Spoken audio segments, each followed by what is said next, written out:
हो गया ऑन? ठीक है।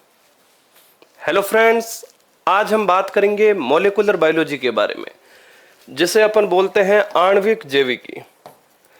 भाई सीधी सी बात है, इस चैप्टर के अंदर जितने भी प्रकार के एनसीईआरटी बेस पे क्वेश्चन बनते हैं, या हम कह सकते हैं कि एनसीईआरटी बेस पे इस पूरे चैप्टर को अपन पढ़ने वाले हैं।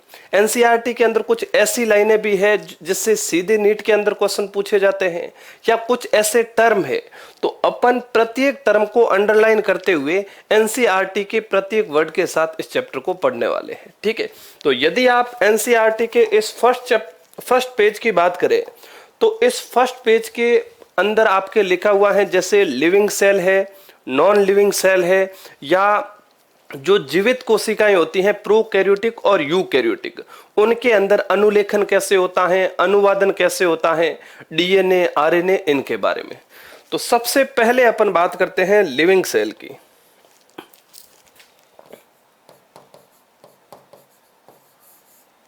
या जिसे अपन बोलते हैं सजीव कोशिका। यदि सजीव कोशिका की बात करें तो नॉर्मल सजीव कोशिका को दो भागों में डिवाइड किया गया है, एक तो प्रोकैरियोटिक और दूसरा है यूकैरियोटिक। तो सिंपल सी बात है, यदि लिविंग सेल की बात करें तो इसको दो भागों में डिवाइड किया गया है, एक तो प्रोकैरियोटिक और दूसरी हो जाएगी यूकैरियोटिक।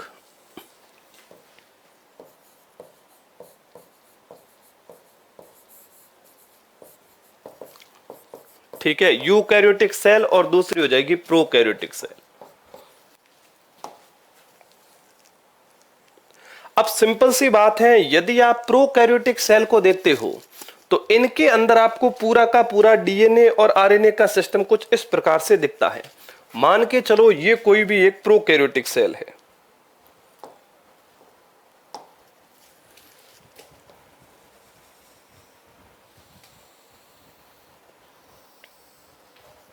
और इस प्रोकैरियोटिक सेल के अंदर आपको मिलता है केंद्रक या न्यूक्लियस। ये तो हो जाएगी आपके कोशिका, और इस कोशिका के अंदर आपको मिलेगा केंद्रक। ठीक है, और प्रोकैरियोटिक सेल के अंदर नॉर्मल वे के अंदर अपने पास सिस्टम क्या पाया जाता है, कोशिका के अंदर केंद्रक पाया जाता है, केंद्रक के अंदर गुणसूत्र पाए जाते हैं, क्रोमोसोम, गुणसूत्र के अंदर डीएनए पाया जाता है, और डीएनए का ऐसा खंड जो आगे जाके प्रोटीन का निर्माण करता है उसे जीन्स कहा जाता है। तो जीन्स जो है वो आगे अनुलेखन और अनुवादन को दर्शाती है। तो मान के चलो इस केंद्रक के अंदर ये अपने पास पाया जाता है डीएनए। ठीक है, और इस डीएनए की यदि मैं बात करूं तो इस डीएनए से आगे जाके क्या बनता है, इससे ये तो आपके है डीएनए, और डीएनए से ये बनता है एचएनआरएनए। एचएनआरएनए क्यों, एक मिनट, इधर यूकैरियोटिक सेल कर दो,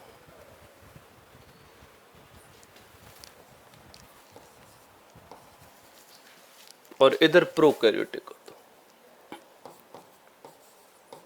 ठीक है, तो यूकैरियोटिक सेल जो हमारे अंदर पाई जाती हैं, मानव के अंदर पाई जाती हैं, उसमें डीएनए से बनता है एचएनआरएनए, और ये एचएनआरएनए जो है ये आगे जाके बनाता है एमआरएनए, और ये एमआरएनए ये आ जाता है साइटोप्लाज्म या कोशिका द्रव्य में, और फिर ये आगे किसका निर्माण करता है, फिर ये आगे प्रोटीन का निर्माण करता है। ठीक है, तो सिंपल सी बात है, जब डीएनए से एचएनआरएनए बनता है तो इस प्रक्रिया को कहा जाता है ट्रांसक्रिप्शन या अनुलेखन। ठीक है, और इस एचएनआरएनए से एमआरएनए बनता है, इस प्रक्रिया को बोलते हैं आरएनए प्रोसेसिंग।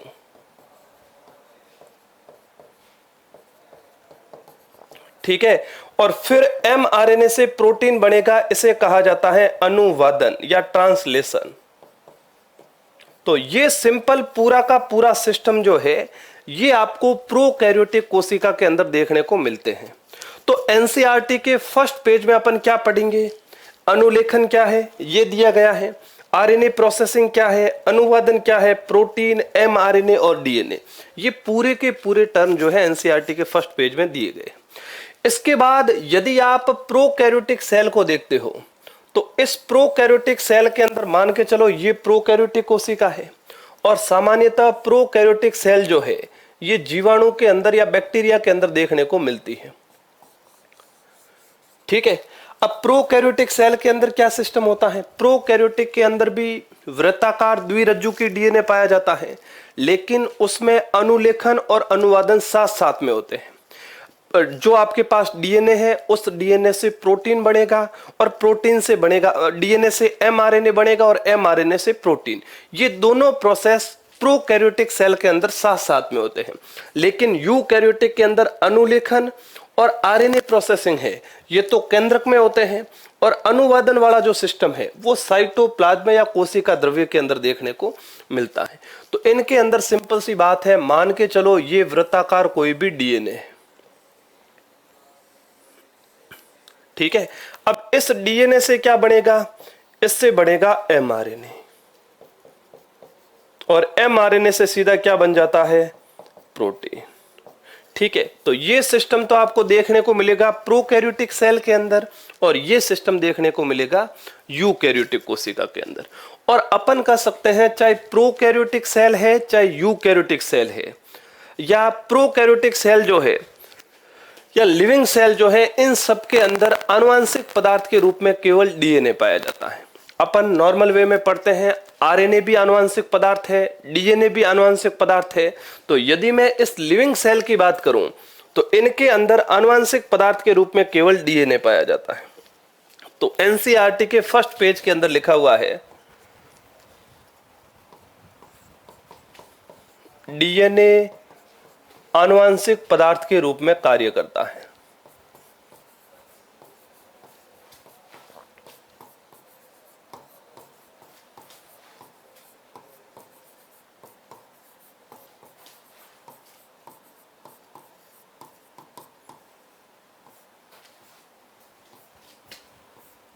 ठीक है, और दूसरा अपन कह सकते हैं तो आरएनए क्या करता है, यदि यूकैरियोटिक सेल है, यूकैरियोटिक कोशिका है, तो उसमें आरएनए आनुवंशिक पदार्थ का कार्य नहीं करता है।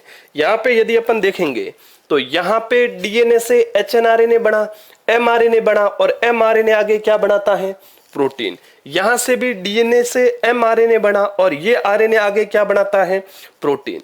तो अपन कह सकते हैं यूकैरियोटिक सेल के अंदर आरएनए आनुवंशिक पदार्थ का कार्य नहीं करता है।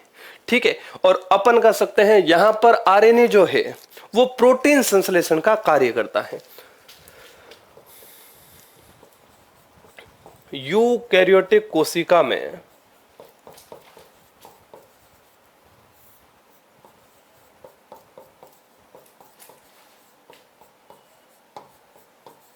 आरएनए आनुवंशिक पदार्थ का कार्य करता है।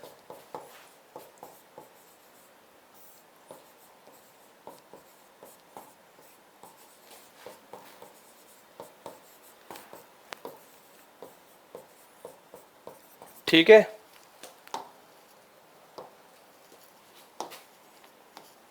इसके बाद यदि अपन नॉन लिविंग सेल की बात करें, ये तो सजीव कोशिकाओं की बात कर रहे थे जिसके अंदर मुख्यतः आनुवंशिक पदार्थ आरएनए पाया जाता है।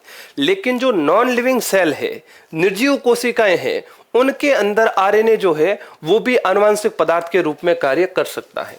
तो अब अपन बात करेंगे नॉन लिविंग सेल।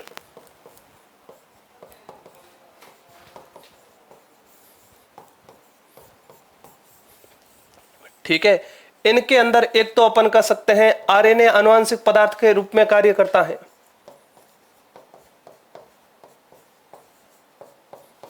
या इनके अंदर आरएनए और डीएनए दोनों आनुवंशिक पदार्थ के रूप में कार्य करते हैं।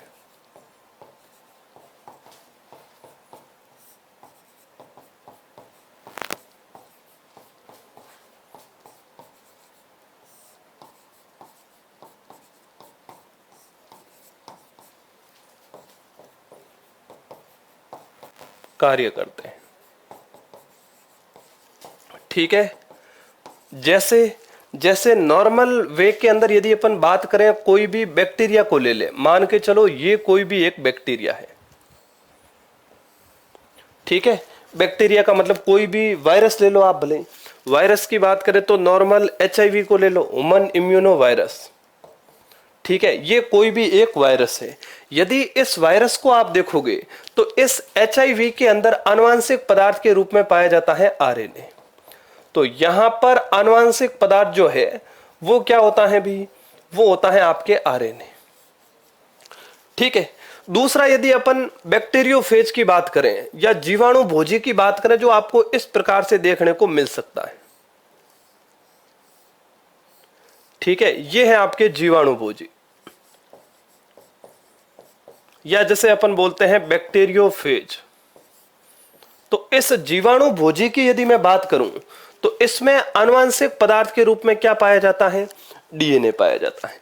तो सिंपल सी बात है, नॉन लिविंग सेल जितनी भी प्रकार की है उन सब के अंदर आनुवंशिक पदार्थ के रूप में DNA भी कार्य कर सकता है और उनके अंदर आनुवंशिक पदार्थ के रूप में RNA भी कार्य कर सकता है, ठीक है। तो यदि अपन NCERT के फर्स्ट पेज की बात करें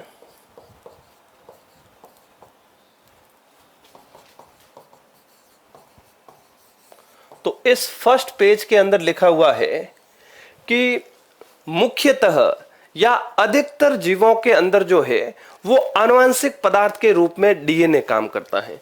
तो पहली बात तो हो जाएगी, अधिकांश जीवों में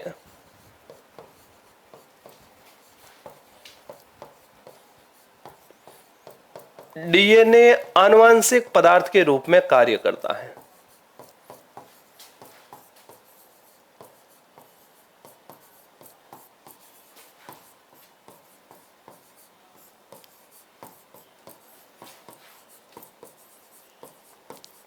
ठीक है, जितने भी प्रकार के लिविंग सेल है उन सब के अंदर मुख्यतः आनुवंशिक पदार्थ के रूप में कार्य कौन करेगा, DNA करेगा, ठीक है।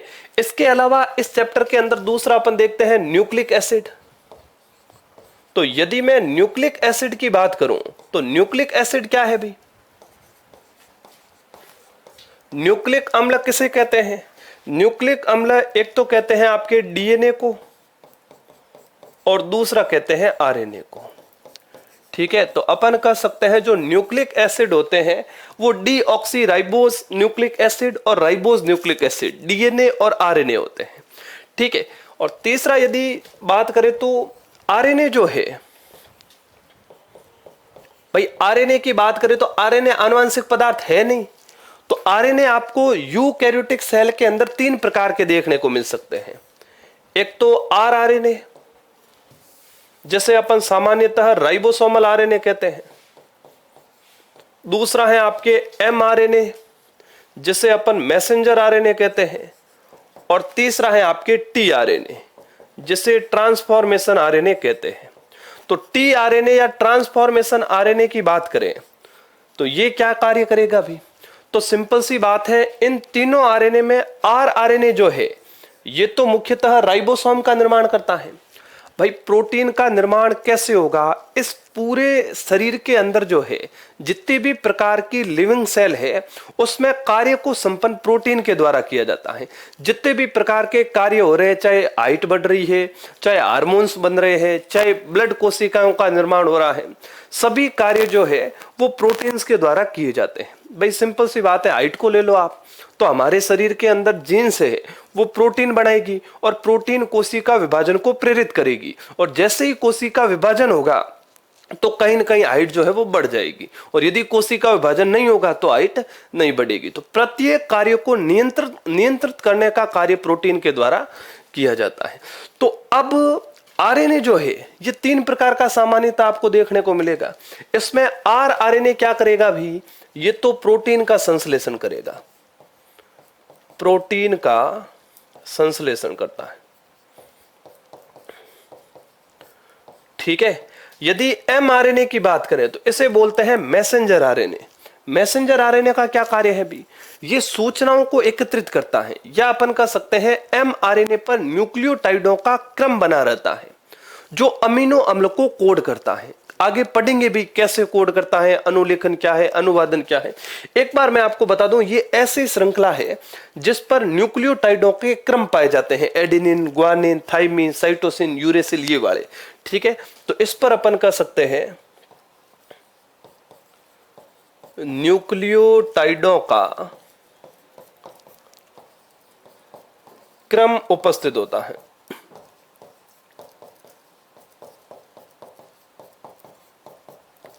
ठीक है, और टीआरएनए का मतलब है ट्रांसफर आरएनए। तो ट्रांसफर आरएनए क्या करेगा भाई एमआरएनए अपने पास है, राइबोसोम है, तो अब एमआरएनए को यदि अमीनो एसिड की आवश्यकता पड़ेगी तो वो लाके कौन देगा, उसका ट्रांसफर कौन करेगा, टीआरएनए। तो ये क्या करेगा, अमीनो अम्ल को स्थानांतरित करता है। ये पूरे के पूरे एनसीईआरटी के फर्स्ट पेज के अंदर दिया गया है।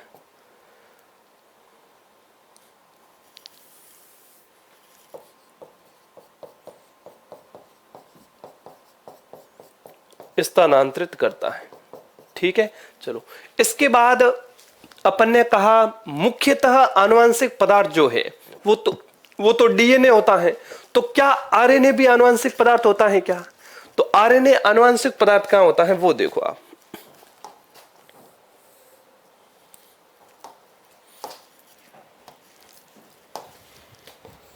आरएनए आनुवंशिक पदार्थ, जेनेटिक मटेरियल।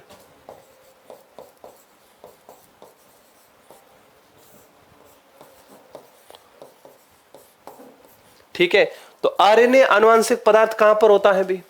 तो अपन कह सकते हैं जो नॉन लिविंग है, या अपन कह सकते हैं जो भी प्रोकैरियोटिक वायरस या विषाणु जो है वहां पर आनुवंशिक पदार्थ के रूप में कौन कार्य करता है, आरएनए। तो ये ओनली वायरस के अंदर कार्य करता है। वायरस के अलावा ऐसा कोई जीव नहीं है जिसके अंदर आनुवंशिक पदार्थ आरएनए हो। तो सिंपल सी बात है, डीएनए की बात करें तो डीएनए आनुवंशिक पदार्थ के रूप में वायरस में भी हो सकता है, या अपन कह सकते हैं नॉन लिविंग सेल के अंदर भी हो सकता है, लिविंग सेल के अंदर भी हो सकता है। लेकिन आरएनए जो है वो लिविंग सेल के अंदर आरएनए का आनुवंशिक पदार्थ या जेनेटिक मटेरियल का काम नहीं कर सकता। वो ओनली फॉर किस में होता है, वायरस के अंदर होता है। ठीक है, लेकिन यदि यूकैरियोटिक सेल है तो उसके अंतर्गत आरएनए जो है वो प्रोटीन संश्लेषण का कार्य कर सकता है, ट्रांसलेशन या अनुवादन का कार्य कर सकता है। ठीक है, तो अपन कह सकते हैं ओनली वायरस के अंदर आरएनए आनुवंशिक पदार्थ होता है, बाकी यूकैरियोटिक सेल के अंदर ये जेनेटिक मटेरियल का कार्य करता है। ठीक है, अब इसके अंतर्गत अपन न्यूक्लिक एसिड की बात कर रहे थे। तो यदि मैं न्यूक्लिक एसिड की बात करूं, न्यूक्लिक एसिड या अम्ल, तो न्यूक्लिक अम्ल है क्या भाई? तो एक तो है आपके डीएनए और एक है आरएनए। इन दोनों को न्यूक्लिक एसिड कहते हैं। ठीक है, डीएनए भी न्यूक्लिक एसिड है, आरएनए भी न्यूक्लिक एसिड है। यदि मैं बात करूं न्यूक्लिक एसिड है क्या, तो न्यूक्लिक एसिड का मतलब है न्यूक्लियोटाइडों का बहुलक, या न्यूक्लियोटाइडों की बहुत लंबी श्रृंखला बनती है, उस श्रृंखला को न्यूक्लिक एसिड, डीएनए या आरएनए कहा जाता है। ठीक है, तो इस न्यूक्लिक एसिड का मतलब यही है, डीएनए की एक लंबी श्रृंखला या न्यूक्लियोटाइडों की एक लंबी श्रृंखला, न्यूक्लियोटाइडों की एक लंबी चेन होती है या लंबी श्रृंखला होती है।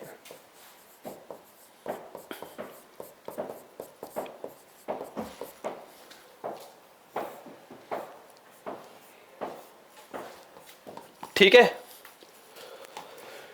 इसके अलावा यदि अपन बात करें तो अपन ने कहा न्यूक्लिक एसिड न्यूक्लियोटाइडों की लंबी श्रृंखला है। यदि लंबी श्रृंखला है तो छोटे छोटे न्यूक्लियोटाइडों से मिलकर बनी है, और बहुत सारे यदि न्यूक्लियोटाइडों से मिलकर बनी है तो ये बहुलक है।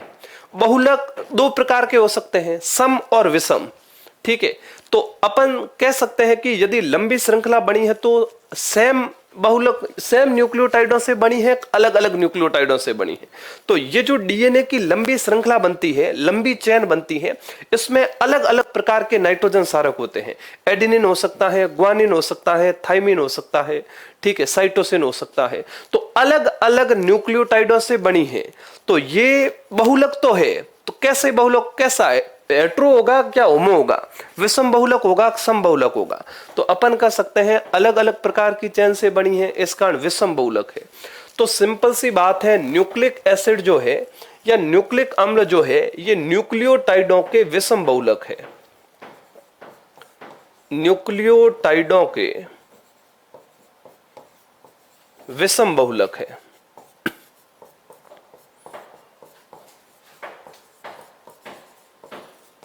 ठीक है, सम बहुलक नहीं है। क्यों? क्योंकि अलग अलग इकाइयों से मिलकर बनी होती।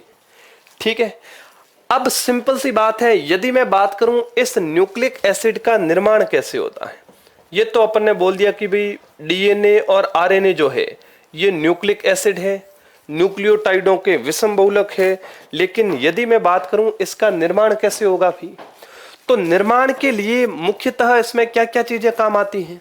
तो एक तो अपन कह सकते हैं भी इनके लिए आपको चाहिए नाइट्रोजन बेस या नाइट्रोजन सारक। नाइट्रोजन सारक के साथ साथ अपने को चाहिए पेंटोज शर्करा। ठीक है, पेंटोज शर्करा के साथ साथ अपने को चाहिए फॉस्फेट समूह।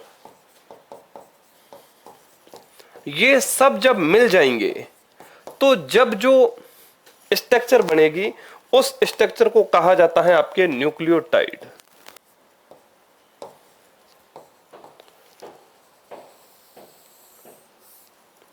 ठीक है, ये मिलकर किसका निर्माण करते हैं? न्यूक्लिक एसिड का निर्माण करते हैं। अब देखो कैसे करते हैं वो देखो। सबसे पहले तो क्या होगा भाई, यहां पर नाइट्रोजन सारक आएगा। ठीक है, अब ये जो नाइट्रोजन सारक है ये क्रिया करेगा आपके पेंटोज शर्करा के साथ।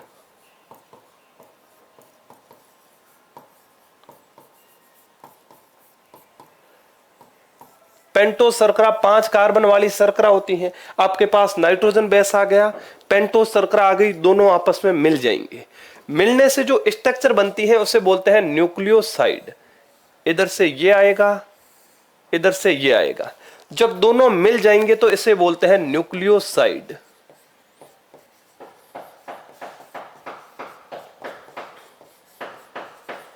ठीक है, और सिंपल सी बात है, यदि मैं बंध की बात करूं, ये दोनों आपस में जुड़ेंगे तो कोई न कोई बंध बनेगा, और यहां पर जो बंध बनता है वो बनता है बीटा एन ग्लाइकोसिडिक बंध।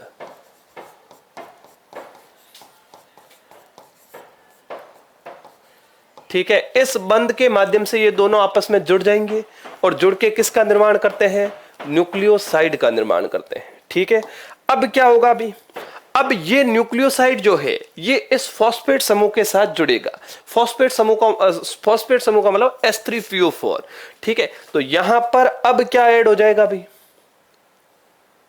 अब यहां पर ऐड हो जाएगा आपके H3PO4, इसे बोलते हैं फॉस्फेट समूह। सिंपल सी बात है, आपने बहुत बार सुना होगा कि डीएनए जो है इसकी प्रकृति या इस पर आवेश ऋण आवेशित होता है, नेगेटिव चार्ज होता है। इसका रीजन क्या है? फॉस्फेट समूह।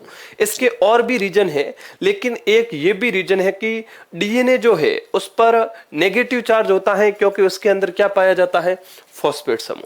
तो अपन कह सकते हैं इसके कारण डीएनए ऋण आवेशित होता है।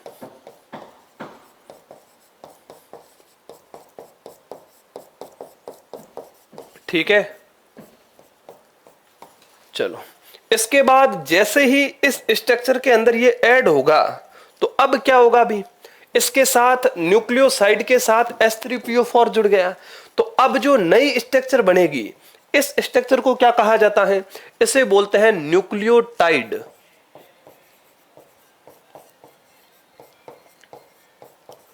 ठीक है, अब सिंपल सी बात है, इसके साथ ऐड हुआ तो कुछ न कुछ बॉन्ड बनेगा। भाई सिंपल सी बात है, इसके साथ ये जुड़ा तो कोई न कोई बंध के द्वारा जुड़ेगा। तो यहां पर जो बंध बनता है उस बंध का नाम क्या है भी? उस बंध का नाम है फॉस्फोएस्टर बंध।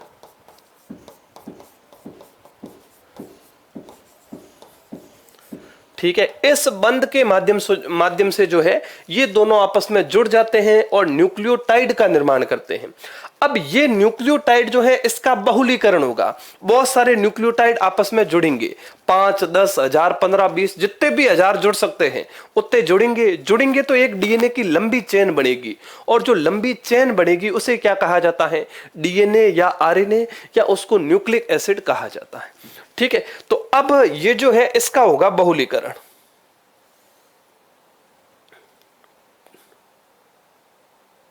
ठीक है, अब इस न्यूक्लियोटाइड का क्या होगा भी, इसका हो जाएगा बहुलीकरण, और जैसे ही इसका बहुलीकरण होगा तो किसका निर्माण होगा, तो उसे बोलते हैं पॉलीन्यूक्लियोटाइड।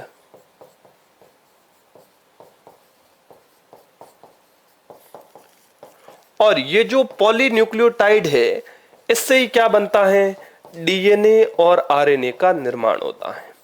तो डीएनए और आरएनए है क्या, पॉलीन्यूक्लियोटाइड है, न्यूक्लियोटाइडों के विषम बहुलक है, पॉलीन्यूक्लियोटाइड है, और यही क्या कहलाते हैं, डीएनए या आरएनए कहलाते हैं।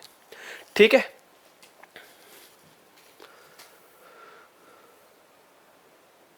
ये हो गया आपके न्यूक्लिक एसिड। अब अपन देखेंगे भाई ये नाइट्रोजन बेस क्या है, पेंटोस शर्करा क्या है, फॉस्फेट समूह क्या है, न्यूक्लियोसाइड का निर्माण कैसे होता है, न्यूक्लियोटाइड का निर्माण कैसे होता है, पॉलीन्यूक्लियोटाइडों का निर्माण कैसे होता है। तो सबसे पहले बात करते हैं नाइट्रोजन बेस की।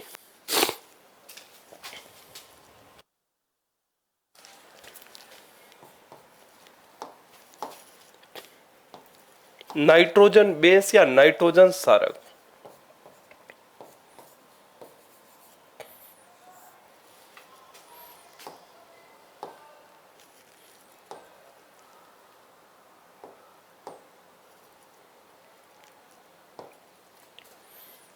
ठीक है,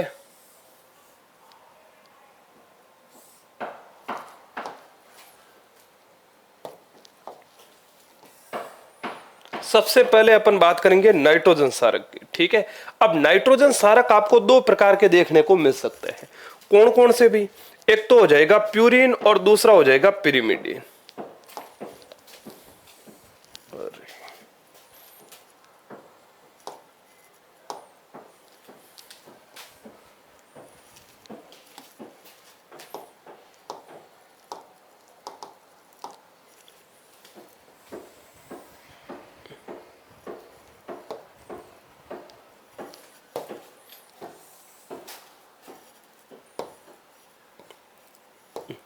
अब नाइट्रोजन सारक आपको दो प्रकार के देखने को मिलते हैं, कौन कौन से भी, एक तो हो जाएगा आपके प्यूरिन और दूसरा हो जाएगा पिरिमिडीन।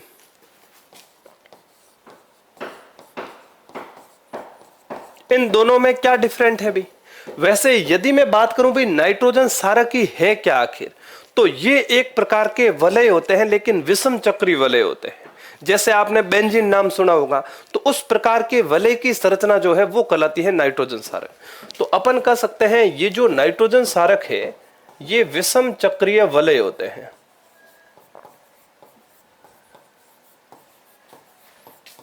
ठीक है, एक तो अपन कह सकते हैं ये विषम चक्रीय वलय होते हैं, और ये आपको दो प्रकार के देखने को मिल सकते हैं, कौन कौन से भी, एक तो है आपके प्यूरिन और दूसरा है पिरिमिडीन। एक तो हो गया प्यूरिन और दूसरा हो गया पिरिमिडीन। ठीक है, इन दोनों के अंदर डिफरेंट क्या है भी, इन दोनों की यदि मैं बात करूं तो ये संरचना आपको इस प्रकार की देखने को मिल सकती है, इस प्रकार की, यहां पर हो जाएगा सी एन, फिर वापस सी सी, और इधर हो जाएगा एन और ऐसे। ये इस प्रकार का विषम चक्रीय वलय जो है ये आपको देखने को मिलेगा प्यूरिन के अंदर। प्यूरिन का मतलब यही है इसके अंदर दो वलय होते हैं। ठीक है, और यदि पिरिमिडीन की बात करें तो इस पिरिमिडीन की स्ट्रक्चर आपको ऐसी देखने को मिल सकती है, यहां पर सी, फिर हो जाएगा एन, फिर वापस सी सी सी और एन। यदि इस प्रकार की स्ट्रक्चर आपको देखने को मिल रही है तो ये हो जाएगा आपके पिरिमिडीन। तो अपन कह सकते हैं इस पिरिमिडीन के अंदर वलय की संख्या कितनी होती है? 1। प्यूरिन के अंदर 2 वलय पाए जाते हैं, पिरिमिडीन के अंदर 1 वलय पाए जाते हैं। मेन जो डिफरेंट है ये यही है, ठीक है। इसके अलावा यदि इस पिरिमिडीन की अपन बात करें तो ये आपको तीन प्रकार का 2 प्रकार का देखने को मिल सकता है। एक तो एडेनिन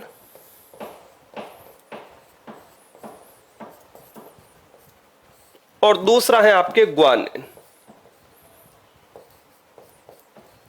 ए का मतलब एडेनिन, जी का मतलब ग्वानिन।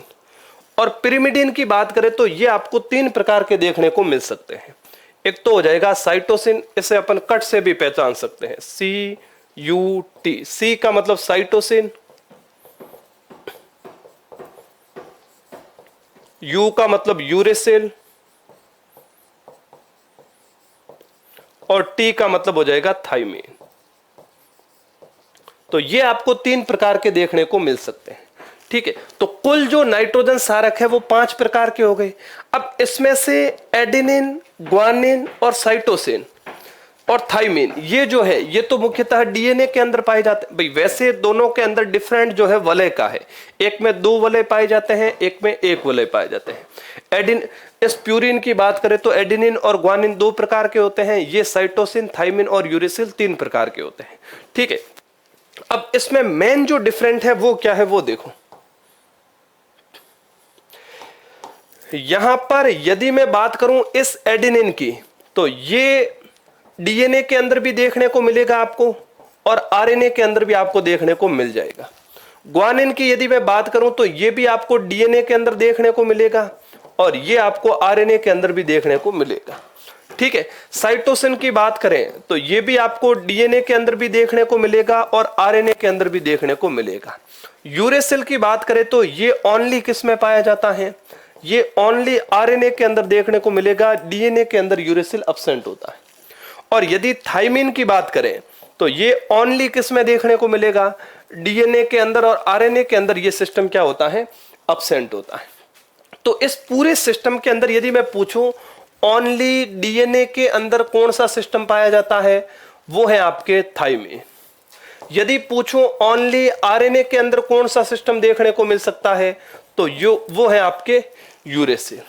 और बोथ ऑफ डीएनए और आरएनए, यदि डीएनए और आरएनए दोनों के अंदर पाई जाने वाली स्ट्रक्चर कौन कौन सी, संरचना कौन कौन सी है? तो एडेनिन, ग्वानिन और साइटोसिन। तो अगला क्वेश्चन अपना यही रहेगा।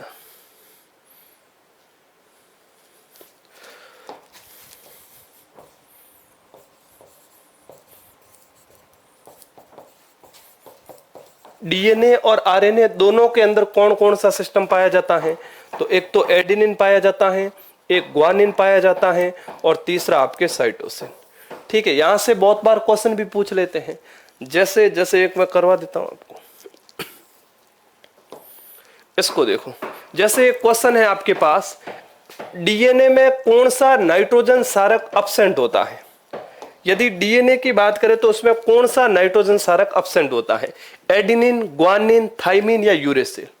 तो सिंपल सी बात है, यदि मैं इस यूरेसिल की बात करूं तो ये केवल किस में पाया जाता है? भी केवल आरएनए के अंदर पाया जाता है। तो किस में एब्सेंट है? डीएनए के अंदर एब्सेंट हो जाएगा। यदि सेम क्वेश्चन पूछूं और यही बोलूं कि आरएनए के अंदर इनमें से कौन सा सिस्टम एब्सेंट होता है, तो आरएनए के अंदर ये थाइमिन एब्सेंट होता है और ये ओनली फॉर किस में पाया जाता है? ये ओनली आपको डीएनए के अंदर देखने को मिलता है। अगला क्वेश्चन है, ग्वानिन और साइटोसिन के मध्य कितने हाइड्रोजन बंध बनते हैं? एक आगे अपन पढ़ेंगे 4 गॉफ के सारक संपूर्णता का नियम, उसमें पढ़ेंगे एडेनिन हमेशा ग्वानिन के साथ जुड़ेगा, एडेनिन हमेशा थाइमिन के साथ जुड़ेगा और इसके मध्य जो बंध होते हैं वो 2-2 के होते हैं। इस कारण इस बंध को बोलते हैं द्विबंध। और ग्वानिन जो है ये 3 बंध बनाएगा साइटोसिन के साथ, तो इनके मध्य होता है त्रिबंध। तो अपना क्वेश्चन क्या है? ग्वानिन और साइटोसिन, ग्वानिन और साइटोसिन के मध्य 3-3 बंध होते हैं। सही आंसर क्या हो जाएगा? ये, ठीक है। चलिए, तो ये होता है आपके प्यूरिन और पिरिमिडीन, ठीक है। चलिए, तो ये तो हो गए नाइट्रोजन सारक। अब नाइट्रोजन सारक के बाद अपन देखेंगे पेंटोज शर्करा।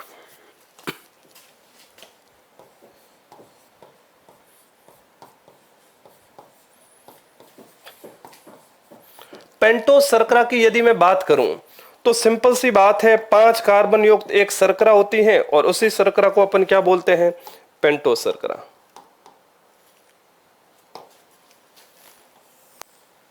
ठीक है, इसका मतलब यही है 5 कार्बन युक्त शर्करा।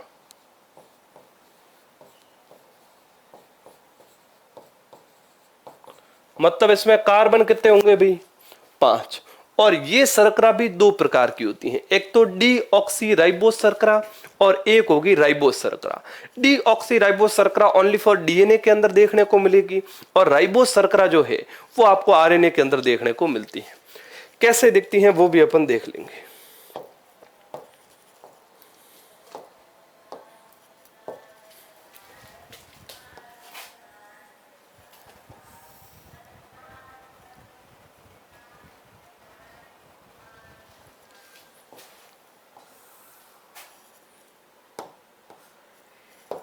ठीक है, तो अब इस पेंटोस शर्करा की बात करें तो ये शर्करा आपको 2 प्रकार की देखने को मिलती है, एक तो डीऑक्सी राइबोस शर्करा और एक मिलेगी राइबोस शर्करा। डी ऑक्सी राइबोज शर्करा।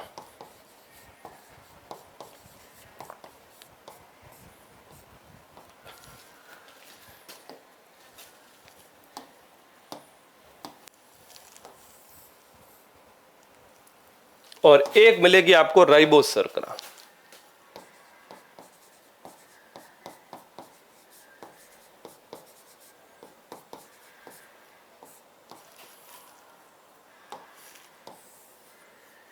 ठीक है, 2 प्रकार की शर्कराएं आपको देखने को मिल सकती हैं।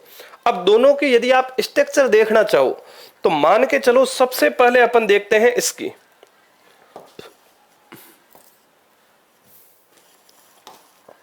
सबसे पहले देखते हैं राइबोस शर्करा की।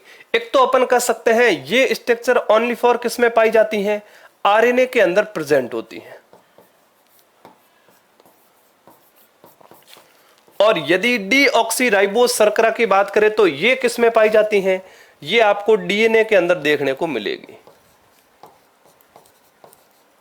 ठीक है, अब यदि दोनों की मैं स्ट्रक्चर की बात करूं तो ये राइबोस शर्करा आपको ऐसी देखने को मिल सकती है, बीच में तो होता है ऑक्सीजन, यहां पर कार्बन, यहां पर भी कार्बन, यहां कार्बन, यहां कार्बन और कार्बन। ठीक है, अब पेंटोस शर्करा है तो कार्बन की संख्या कितनी होनी चाहिए, 5 होनी चाहिए। तो यहां पर होता है इसके OH H, यहां पर होता है HOH, यहां पर होता है SOH और यहां पर होता है H और CH2OH। ठीक है, ये स्ट्रक्चर होती है आपके राइबोस न्यूक्लिक एसिड की। तो अब सिंपल सी बात है, यहां पर ये कार्बन 1 2 3 4 और 5, कार्बन कितने हो गए, 5 कार्बन युक्त शर्करा पेंटोस शर्करा कही जाती है। और ये आपको इसके अंदर राइबोसोम के अंदर आरएनए के अंदर देखने को मिलती है। तो ये कैसी होगी भी, इसमें भी बीच में ये oxygen, 1 carbon 2 carbon 3 carbon 4 carbon और यहां पर होता है CH2OH और ये कार्बन इसमें हो गए 5 HOH। इधर OH और इधर है। ठीक है, ये संरचना जो है ये डीऑक्सी राइबोस न्यूक्लिक एसिड की। दोनों में डिफरेंट क्या है भाई, इन दोनों के अंदर अंतर क्या है, ये तो डीएनए में पाई जाती हैं, ये आरएनए में पाई जाती हैं। मैंने दोनों सेम बनाई, इन दोनों में अंतर होता है एक ऑक्सीजन का। ये यहां पर जो डीएनए की स्ट्रक्चर है इनके अंदर ये ऑक्सीजन नहीं, ओनली फॉर H होता है। तो इससे क्या फर्क पड़ेगा भाई, इससे ये फर्क पड़ेगा कि यदि यहां पर ओनली फॉर एक ही H है तो यहां पर अपन कह सकते हैं ऑक्सीजन अनुपस्थित है। यदि ऑक्सीजन अनुपस्थित हुआ तो सिंपल सी बात है, नॉर्मल वे में अपन केमिस्ट्री में पढ़ते हैं कि ऑक्सीजन अब्सेंट हुआ तो क्रियाशीलता में क्या होगी भाई, अरे क्रियाशीलता के अंदर यहां पर क्या होगी, कमी होगी। और यदि क्रियाशीलता में कमी हुई तो स्थायित्व के अंदर क्या होगा, वृद्धि। अपन पढ़ते हैं आरएनए की तुलना में डीएनए अधिक स्थायी होता है। उसका रीजन और भी बहुत है, हाइड्रोफोबिक अभिक्रिया पढ़ेंगे आगे, हाइड्रोजन बॉन्ड बॉन्ड पढ़ेंगे, लेकिन उनमें से एक कारण यह भी है कि ऑक्सीजन की अनुपस्थिति के कारण उसकी क्रियाशीलता कम होती है, स्थायित्व क्या होता है, अधिक होता है। ठीक है, और यहां पर ऑक्सीजन प्रेजेंट है, O2 प्रेजेंट है, और O2 यदि प्रेजेंट है तो यहां पर क्रियाशीलता क्या होगी भी, यहां पर क्रियाशीलता अधिक, और इसका स्थायित्व क्या होगा, कम होगा। ठीक है, और यदि इसके सूत्र की बात करें तो डीएनए का सूत्र क्या हो जाएगा, C5H10 और O4, और इधर क्या हो जाएगा भी, इधर हो जाएगा C5H10 और O कितने हो जाएंगे भी, एक अधिक है तो O भी 5। ठीक है, तो ये दोनों की स्ट्रक्चर और सूत्र हो जाते हैं। मेन जो डिफरेंट है वो किसका है, ऑक्सीजन परमाणु का। एक में ऑक्सीजन प्रेजेंट है, क्रियाशीलता अधिक हो जाएगी, स्थायित्व कम हो जाएगा, लेकिन डीएनए के अंदर एक ऑक्सीजन कम है, क्रियाशीलता कम होगी, क्रियाशीलता कम होगी तो इसका स्थायित्व क्या हो जाएगा, अधिक हो जाएगा। ठीक है, अब सिंपल सी बात है, अपन ने कहा था नाइट्रोजन बेस और पेंटोस शर्करा ये दोनों आपस में मिलेंगे, और जब मिल जाएंगे तो जो नई स्ट्रक्चर बनेगी उसे कहा जाता है न्यूक्लियोसाइड।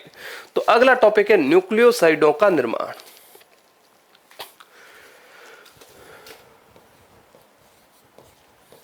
न्यूक्लियोसाइड का निर्माण,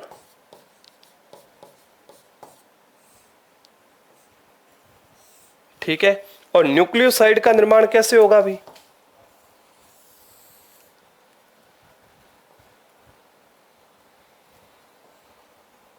ये लो। ठीक है, अब न्यूक्लियोसाइडों का निर्माण होगा कैसे वो देखो। तो न्यूक्लियोसाइडों का निर्माण कैसे होगा, सबसे पहले नाइट्रोजन बेस के साथ अपने पेंटोस शर्करा को जोड़ा था, तो यहां पर क्या होगा भी, एक तो वापस नाइट्रोजन बेस, और इस नाइट्रोजन क्षारक के साथ क्या ऐड हो जाएगा, 5 कार्बन वाली पेंटोस शर्करा। और यदि ये 5 कार्बन वाली पेंटोस शर्करा नाइट्रोजन के साथ जुड़ी तो अब इस स्ट्रक्चर को न्यूक्लियोसाइड कहा जाता है। और यहां पर इन दोनों के मध्य जो बंध बनता है, अरे जुड़ेगा तो कोई ना कोई बंध होना चाहिए, वो बंध होता है आपके बीटा एन ग्लाइकोसिडिक बंध। बीटा एन ग्लाइकोसिडिक बंध, ठीक है, तो ये हो जाएगा आपके न्यूक्लियोसाइडों का निर्माण। अब देखो,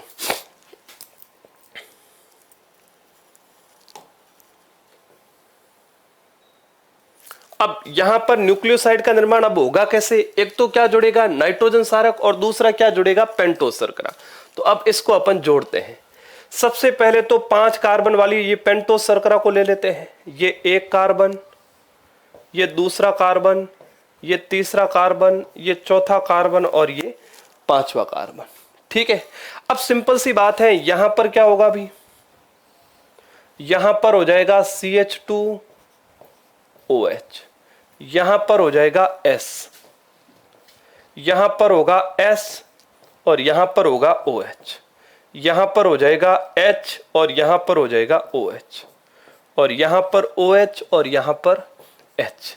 ठीक है, अब यदि अपन डीएनए की बात करते हैं तो ये डीऑक्सीराइबोस शर्करा है, तो यहां पर क्या एब्सेंट होगा, यहां पर ये ऑक्सीजन एब्सेंट होगा।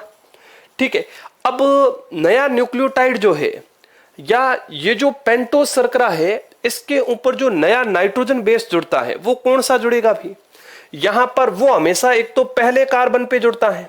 ठीक है, तो अपन कह सकते हैं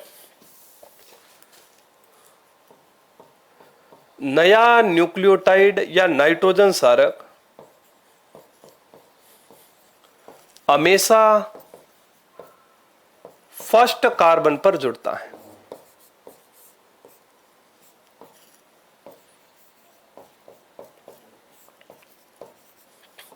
ठीक है, और सिंपल सी बात है, यदि फर्स्ट कार्बन पर जुड़ेगा तो यहां से ये OH, यहां से ये जो OH है हट जाएगा, और यहां पर हटने के बाद कुछ भी जुड़ सकता है। भाई नाइट्रोजन सारक 5 प्रकार के होते हैं। एडिनिन जुड़ सकता है, ग्वानिन जुड़ सकता है, साइटोसिन जुड़ सकता है, थाइमिन जुड़ सकता है, कुछ भी जुड़ सकता है। ये डीएनए की बात कर रहा हूं। और यदि आरएनए होता तो थाइमिन के स्थान पे क्या हो जाता, यूरेसिल। तो अपन कह सकते हैं पहले कार्बन पर ये सिस्टम जुड़ता है, और जुड़ेगा तो यहां पे बंद बनेगा, और यहां पर बंद कौन सा बनता है भी, बीटा एन ग्लाइकोसिडिक बंद। यदि मैं आरएनए की बात करूं ना, तो आरएनए के अंदर यदि इस स्ट्रक्चर पर एडिनिन जुड़ा हुआ है तो उसे अपन बोलते हैं एडिनोसिन, और यदि ग्वानिन जुड़ा हुआ है तो उसे अपन बोलते हैं ग्वानोसिन। यदि थाइमिन जुड़ा है, थायोसिन। थाइमिन तो होता ही नहीं उसके अंदर। साइटिन जुड़ा हुआ है तो साइटोसिन। और यदि ये सिस्टम में डीएनए की बात करूं तो डीएनए के अंदर क्या हो जाएगा, डीऑक्सी आगे लगा दो। एडिनिन जुड़ा हुआ है तो डीऑक्सी एडिनोसिन।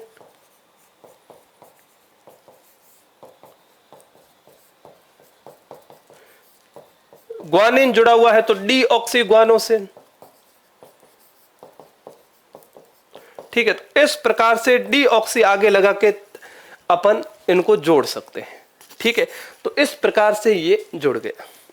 अब ये तो क्या बना भाई, इस पूरी स्ट्रक्चर को कहा जाता है न्यूक्लियोसाइड। न्यूक्लियोसाइड कहा जाता है। ठीक है, क्यों, क्योंकि इसमें एक नाइट्रोजन सारक है और दूसरी क्या है, पेंटोस सर्कल, और बीच में जो बॉन्ड बनता है वो बनता है बीटा एन ग्लाइकोसिडिक बॉन्ड।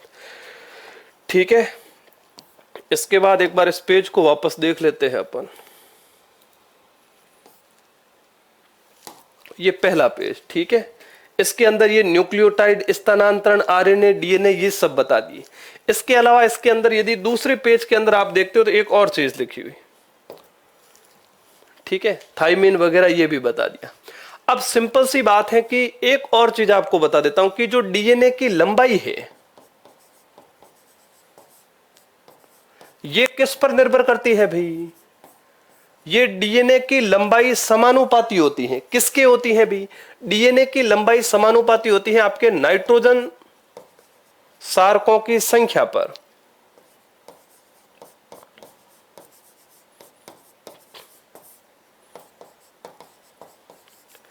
ठीक है, तो यदि किसी डीएनए के अंदर नाइट्रोजन सारक बढ़ेंगे तो डीएनए की लेंथ वहां पर बढ़ जाती है, और यदि किसी डीएनए के अंदर नाइट्रोजन सारकों की संख्या घटती है तो डीएनए की लेंथ बढ़ती है, और यदि नाइट्रोजन सारकों की संख्या बढ़ती है तो डीएनए की लेंथ, डीएनए या आरएनए की लेंथ घटती है।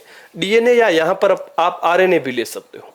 अब सिंपल सी बात है, मान के चलो यदि 10 नाइट्रोजन सारक है एक डीएनए के अंदर और दूसरे के अंदर 20 नाइट्रोजन सारक है, तो सिंपल सी बात है जिसके अंदर नाइट्रोजन सारक ज्यादा है उस डीएनए की लेंथ क्या होगी, ज्यादा होगी, और जिस डीएनए के अंदर नाइट्रोजन बेस कम है उस डीएनए की लेंथ भी क्या होगी, कम होगी। तो अपन कह सकते हैं आरएनए या डीएनए की लंबाई जो है वो किसके समानुपाती होती है, नाइट्रोजन सारकों की संख्या की।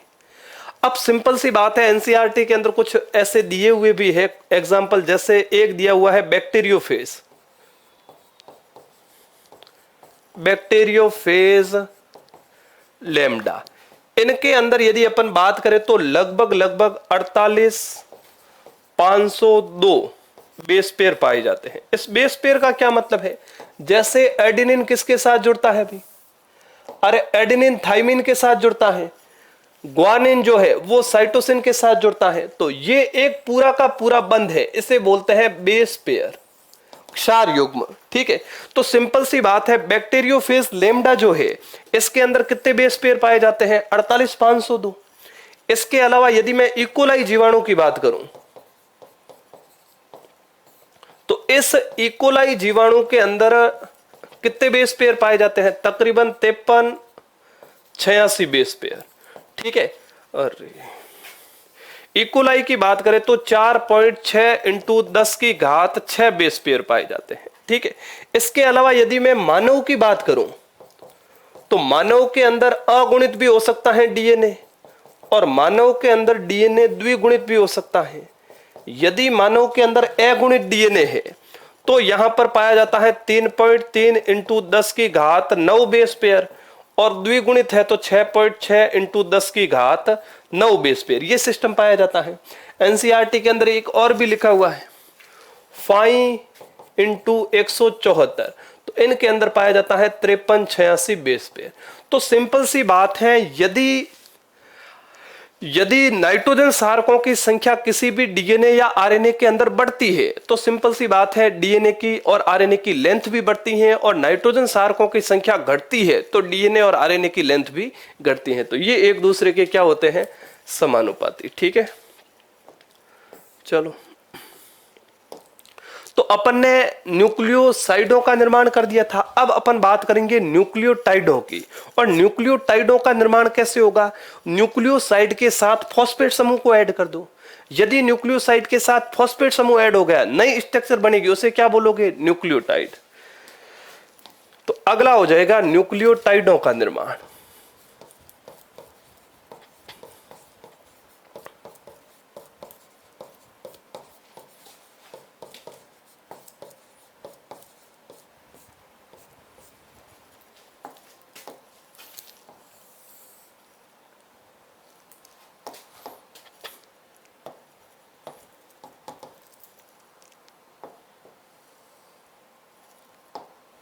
ठीक है, अब न्यूक्लियोटाइडों का निर्माण कैसे होगा भी, तो सिंपल सी बात है, जो न्यूक्लियोसाइड है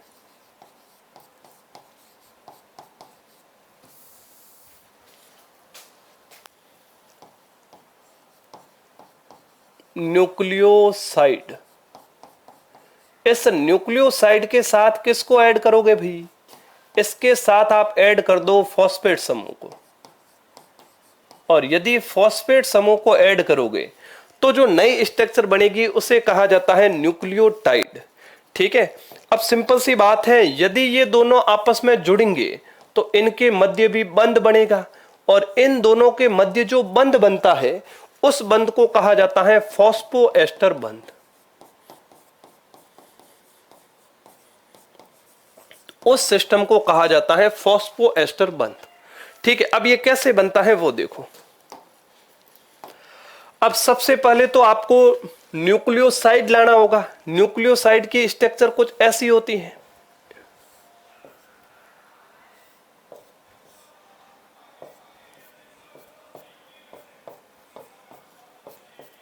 यहां पर तो हो जाएगा वापस नाइट्रोजन बेस, और यहां पर जो बंध बनेगा वो होगा बीटा एन ग्लाइकोसिडिक बंध, यहां पर H, और यहां पर CH2 और OH। ठीक है, अब अपने को जोड़ना क्या है, अपने को जोड़ना है फॉस्फेट समूह H3PO4। अब कैसे जोड़ोगे वो देखो।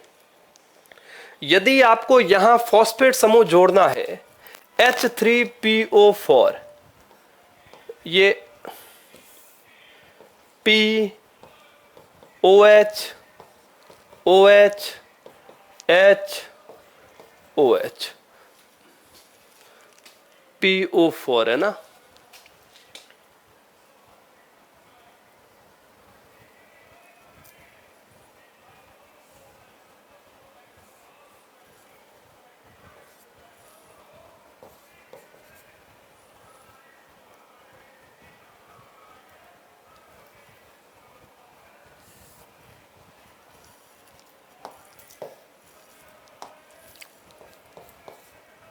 ये हो गया H3PO4।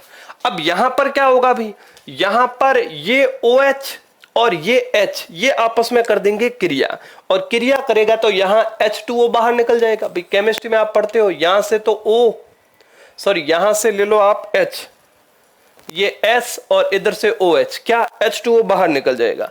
और यदि H2O बाहर निकलेगा तो अब सिस्टम क्या बनेगा भी, अब जो सिस्टम बनेगा वो ऐसा जुड़ जाएगा, ये ऐसे। अब यहां पर ये जुड़ गया, H3PO4 या फॉस्फेट समूह जुड़ गया, और जुड़ने के बाद यहां पर जो बंध बनता है, इस बंध का क्या नाम है भी, यहां पर जो बंध बनता है इस बंध का नाम है फॉस्फोएस्टर बंध। ठीक है, और इनके मध्य जो बंध बनेगा इस बंध का क्या नाम है, बीटा एन ग्लाइकोसिडिक बंध,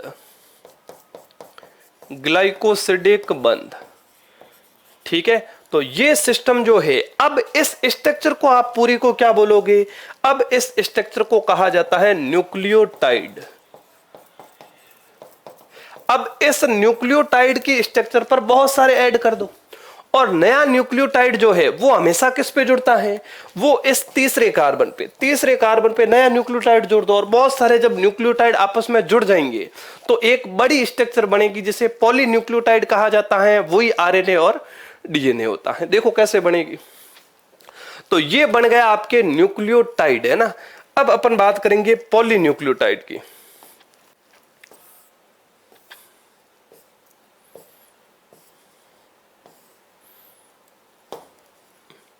ये देखो, ये एक पॉलीन्यूक्लियोटाइड की स्ट्रक्चर है। इस पूरी स्ट्रक्चर को यदि आप देखना चाहो तो मैं एक बार बना देता हूं इसको।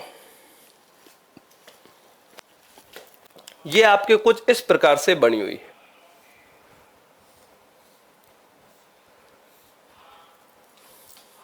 ठीक है, अब यहां पर मान के चलो ये 5वां कार्बन है, और यदि ये 5वां कार्बन है तो यहां पर क्या जुड़ा हुआ है भी? CH2, और आगे जुड़ा हुआ है फॉस्फोएस्टर बंध। यहां पर होता है आपके तीसरा कार्बन, और यहां पर वो एडेनिन वगैरह, ये होता है फर्स्ट कार्बन। तो यहां पर एडेनिन वगैरह वो जुड़े होते हैं। अब इस तीसरे कार्बन के अंदर क्या होगा भी? तीसरे कार्बन पर हमेशा नया न्यूक्लियोटाइड आता है। तो यहां पर ये ऑक्सीजन, और ये आगे जुड़ा,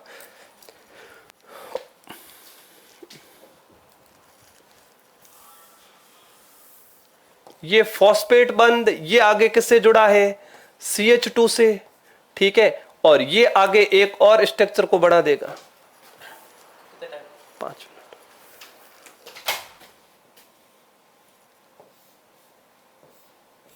ठीक है, ये आगे एक और नई संरचना को बना देगा। अब यहां पर ये वापस तीसरा कार्बन है, यहां पर फॉस्फेट समूह जुड़ेगा, और यहां पर हो जाएगा CH2। ये भी आगे एक और नई स्ट्रक्चर को बना देता है। ठीक है, अब इसमें क्या होगा? ये जो एक भाई ये तो है, अपन कह सकते हैं एक न्यूक्लियोटाइड,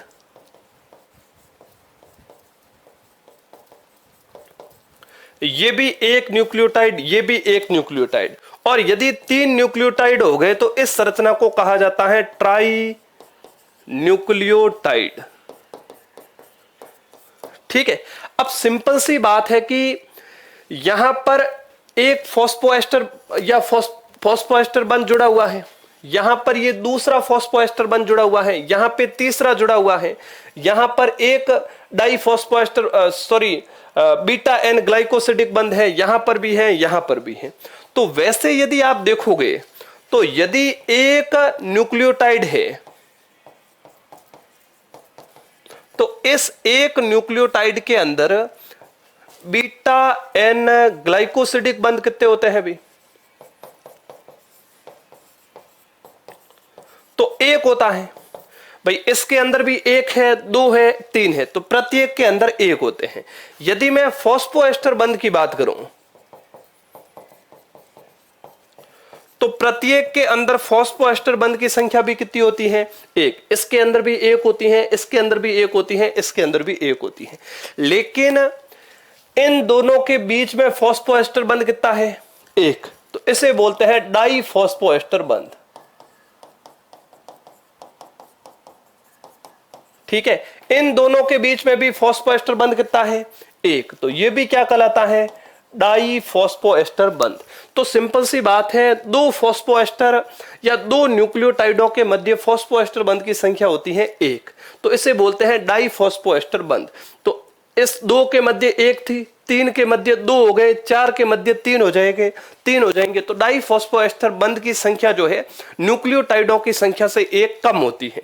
तो ये नोट बड़ा, इसी कारण बहुत बार क्वेश्चन पूछे जाते हैं कि 1000 न्यूक्लियोटाइड वाले डीएनए के अंदर फॉस्फोएस्टर बंध की संख्या कितनी होगी, न्यूक्लियोटाइडों की संख्या कितनी होगी, और डाई फॉस्फोएस्टर बंध की संख्या कितनी होगी। तो न्यूक्लियोटाइड तो बराबर हो जाएंगे, फॉस्फोएस्टर बंध भी बराबर हो जाएंगे, लेकिन डाई फॉस्फोएस्टर बंध जो है न्यूक्लियोटाइडों की संख्या से 1 कम होता है। तो एक नोट बना के लिख लेना।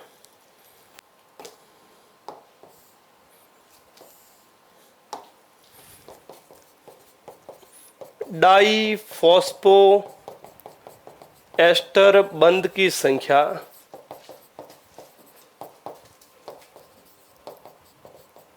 न्यूक्लियोटाइडों की संख्या से